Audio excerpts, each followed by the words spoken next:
Belajar yakin kepada Allah seutuh-utuhnya. Masih ingat juga dengan kisah seorang bapak datang kepada Rasulullah curhat dan minta tolong. Dia bilang, "Ya Rasulullah, putra saya ditawan oleh musuh dan mereka meminta tebusan 100 dinar. Kalau saya nggak ngasih uang 100 dinar, putra saya akan dipenggal, akan dibunuh ya Rasulullah. Sedangkan saya orang miskin. Jangankan 100 dinar, 100 dinar itu mungkin sekarang sekitar 250 juta. Mahal. Saya nggak punya uang sebesar itu ya Rasulullah. Untuk makan aja susah. Terus gimana ini ya Rasul?"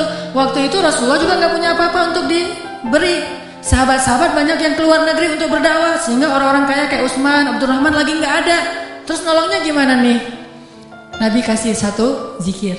Kata Nabi, "Pak, banyak-banyak mengatakan la haula wala quwata illa billah." Bapak percaya? Oh percaya ya Rasulullah. Pulang dia tuh. Coba kalau kita digituin, ya insya Allah ya Rasul. Tapi duitnya gimana Rasul? Tetap aja kan? Udah minta zikir, minta duit. Yang konkret dong Rasul kalau kasih zikir, kalau kasih solusi. Zikir itu solusi paling konkret. Justru yang lain itu gak konkret. Yang lain itu Allah tunjukkan kepada kita karena Allah sayang kepada kita. Allah tahu iman kita lemah. Kalau seandainya Allah mau memberikan kepada kita keajaiban menurut iman, mungkin kita gak dapat apa-apa dalam hidup. Akhirnya Allah berilah kita pertolongan, jalan keluar. Cuman butuh waktu, karena iman kita juga butuh waktu.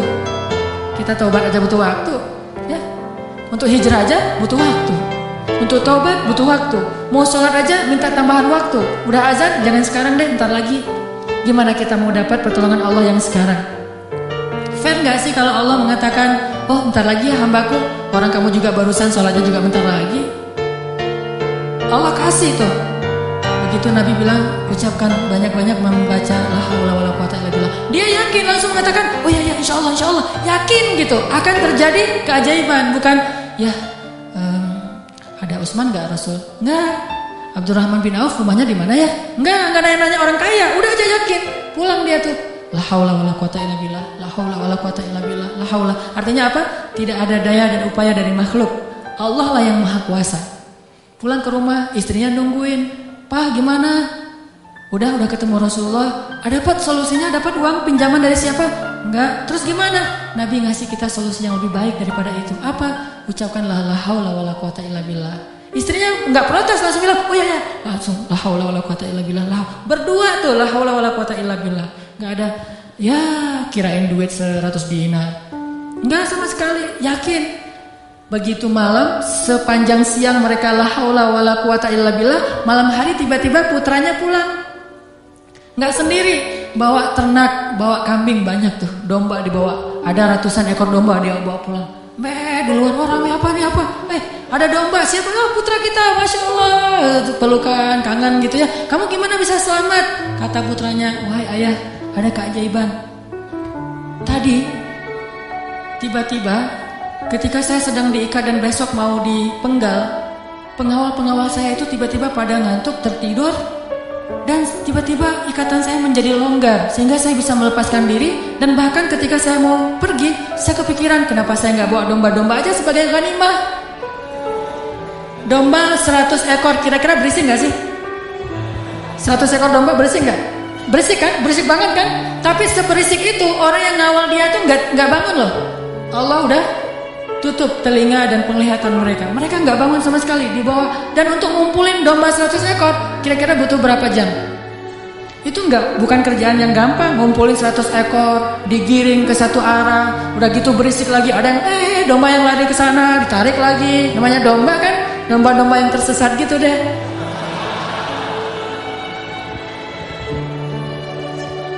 Gimana coba? Tapi pengawalnya nggak bangun sama sekali. Sampai ke rumah pengawalnya mungkin belum bangun, atau mungkin nggak akan bangun lagi kali. Ini la haula wala quwata illa billah. Baru ayahnya sadar, Masya Allah, la haula wala quwata illa billah. Dan ini orang yang mengatakan ini nggak disebutkan namanya dalam riwayat. Kenapa? Saking nggak terkenalnya. Berarti orang biasa banget. Tapi orang biasa dengan keyakinan yang luar biasa, Allah akan tunjukkan keajaiban yang luar biasa. Jadi jangan bilang, itu mah umat, itu mah Utsman, itu mah Abu Bakar. Ini nggak ada namanya malah. Cuma disebut ja'a rajulun, ada seorang laki-laki datang kepada Rasul, gitu doang. Tapi Allah tunjukkan keajaiban yang luar biasa. Kenapa? Imannya. La haula wala quwata illa billah. Sehingga anaknya datang membawa domba, jadi kaya raya. Sama juga dengan cerita Fatimah bintu Rasulillah. Pasti tahu ceritanya. Karena Fatimah capek di rumah, gak ada pembantu, Ali sering berjihad, akhirnya dia ngurus anak sendiri, anaknya laki-laki lagi, namanya anak laki-laki, bukan bandel, emang dia aktif gitu. Akhirnya Fatimah ngerasa agak berat nih kalau harus ngurus semuanya sendiri, gak punya pembantu. Datanglah ke rumah ayahnya, ayah ya Rasulullah, ayah tahu keadaan rumah tangga saya bersama Ali orang yang sibuk bekerja, membela agama Allah, berdakwah, berjihad. Saya sendiri di rumah gak ada pembantu, boleh gak minta seorang pembantu dari rumah ayah? Kan banyak pembantu Rasulullah yang jadi relawan tuh. Kata Rasulullah, ya Fatimah, mereka itu bukan pembantuku tetapi pembantu kaum muslimin, jadi gak mau dikasih kepada urusan keluarga. Maka pulanglah Fatimah. Oh ya ayah gak apa-apa, pulang nih bersama Ali, gak dapat apa-apa. Nabi kan gak enak hati karena Nabi sayang banget dengan putrinya ini, putri kesayangan Nabi banget di antara putri-putrinya, Fatimah Az-Zahra. Akhirnya Nabi menyusul Fatimah ke rumahnya. Assalamualaikum, waalaikumsalam, dibukain pintu. Ya Fatimah, ya Ali, la tahzana, janganlah kalian bersedih. Mau aku kasih yang lebih baik daripada pembantu? Oh apa ayah? Kirain robot-robotan atau apa gitu ya. Pembantu yang dalam bentuk robot kan tinggal beli baterai aja tiap bulan atau dicas gitu. Apa ya ayah yang lebih baik daripada pembantu? Kita tahu, kata Rasulullah sebelum tidur, bacalah zikir ini, ayat ini, maka insya Allah itu lebih baik daripada pembantu. Mereka protes nggak? Enggak. Oh ya sami'na wa ata'na. Diamalin tuh, nggak pernah tinggal. Dan selamanya mereka nggak punya pembantu, tapi nggak pernah mengeluh lagi. Allah berikan mereka jalan keluar. Jalan keluarnya adalah dikuatkan hati dan kesabarannya. Itu keajaiban. Kenapa kita udah berdoa tapi hati kita masih lemah? Karena kita tidak berdoa dengan hati, tapi kita berdoa dengan kok gitu? Gak sesuai antara lisan dengan kenyataan. Ada lagi nih kisah yang mungkin sebagian teman-teman pernah mendengar, bagaimana Rasulullah SAW pada malam perang Badar melakukan apa Nabi malam perang Badar teh? Istighosah. Pernah dengar istilah istighosah? Mungkin sebagian orang menganggap istighosah ini bid'ah. Istighosah itu salah satu di antara hal yang paling luar biasa yang dilakukan Nabi dan disebutkan di dalam surat Al-Anfal, "Idz tastaghitsuna rabbakum." Ketika kalian beristighosah kepada Tuhan kalian. Apa itu istighosah? Berdoa dengan penuh keyakinan. Malam sebelum terjadi perang Badar, semua para sahabat itu tidur. Dan luar biasanya tidurnya juga sampai mimpi lagi tuh. Mimpinya apa? Mimpi basah. Ini serius. Jadi semua sahabat pada malam itu digoda oleh setan sehingga mereka mimpi basah. Dan ketika bangun dari tidur, mereka harus mandi junub, tapi tidak ada air. Akhirnya Allah turunkan hujan. Pada mandi di bawah hujan semuanya sambil bertakbir. Pada malam itu cuma 2 orang yang gak tidur, Rasulullah dan Abu Bakar As-Siddiq. Ngapain? Doa kepada Allah. Salah satu yang terekam dalam sejarah di antara doa Nabi pada malam perang Badar apa?